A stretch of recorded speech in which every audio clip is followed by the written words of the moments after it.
मी आलेल्या मान्यवरांचे इथे हार्दिक स्वागत करतो।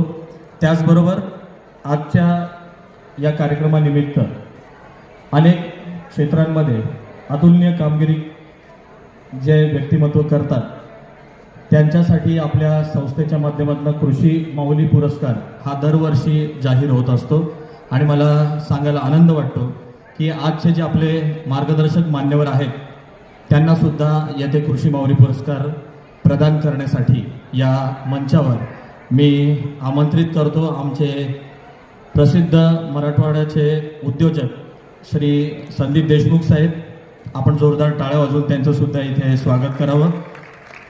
ज्यांना महाराष्ट्र शासनाचा उद्योग भरारी पुरस्कार त्यांनी त्यांचा सन्मान झालेला आहे, तर त्यांच्या हस्ते आपण या पुरस्कार सोहळ्याचं वितरण करणार आहोत। मी त्यांना विनंती करेन त्यांनी सौ विद्या जयसिंग अवताडेताई यांना कृषी माऊली पुरस्काराने सन्मानित करावं। त्यांच्या सेंद्रिय शेतीतील अतुलनीय कामगिरीसाठी त्यांना आपल्या मार्गाचं आणि आपल्या संस्थेच्या माध्यमातून कृषी माऊली पुरस्कार याने त्यांचा सन्मान करण्यात येत आहे। आपण जोरदार टाळ्यांनी त्यांचं अभिवादन करावं। सौ विद्याताई जयसिंग अवताडे। नाही